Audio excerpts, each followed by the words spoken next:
Story 1. The Vanishing of Flight 19. The day the vanishing happened was a warm December afternoon in 1945. The air buzzed with the sound of roaring engines. 5 Navy bombers known as Flight 19 stood ready on the runway of Fort Lauderdale, Florida. Now, inside the cockpit of these 5 planes were a total of 14 young men. Trained pilots, confident, joking through their headsets, completely unaware that they were about to fly into one of the greatest mysteries the ocean has ever kept. Once they were ready, they took off just after 2 o'clock into the bright blue sky.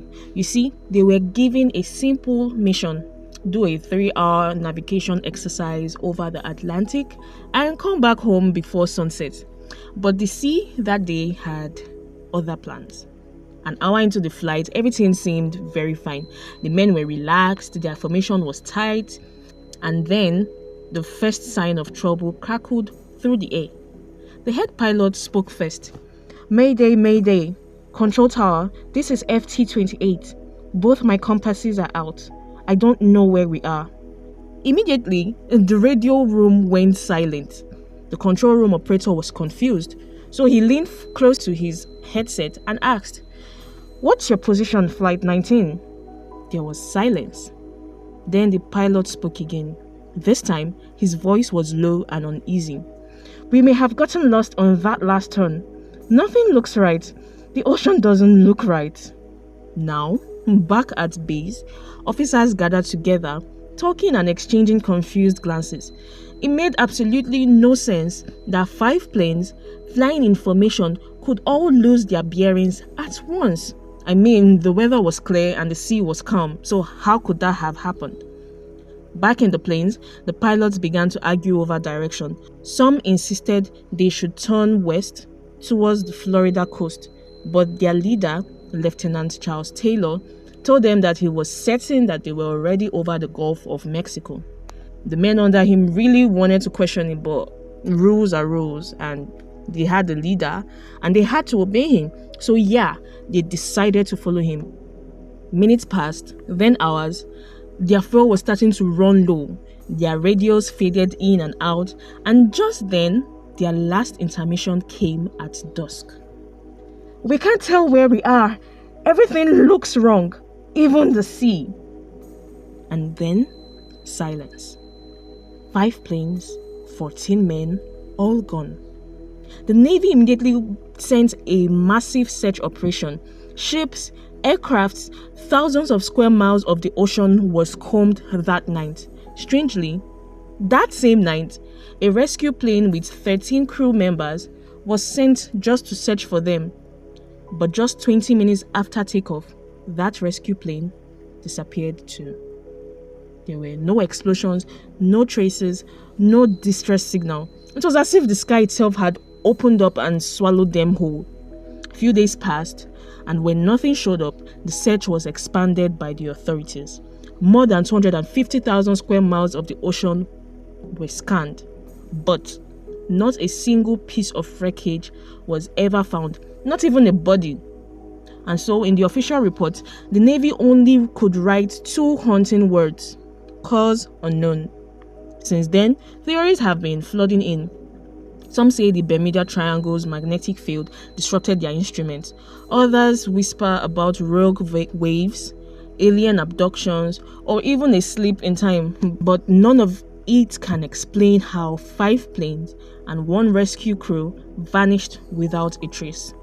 And sometimes, when pilots fly over that same stretch of ocean, they still report strange compass readings and voices crackling faintly through static. Maybe it's just the wind, or maybe it's Flight 19, still flying, lost in the triangle. Story 2.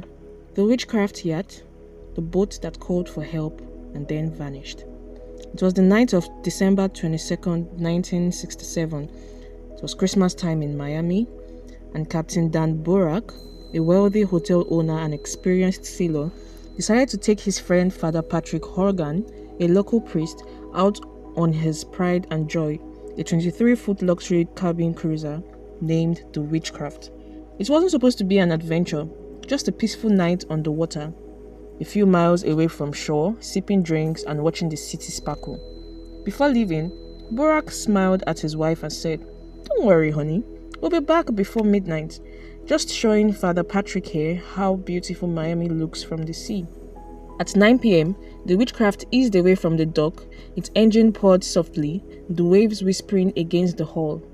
From the deck, Miami looked magical, the skyliner glowing like 1,000 candles over the black water. For a while, everything was perfect. The men laughed, talked about the holidays, even toasted to the calm weather. But then, around 9:30 p.m., something hit the bottom of the boat.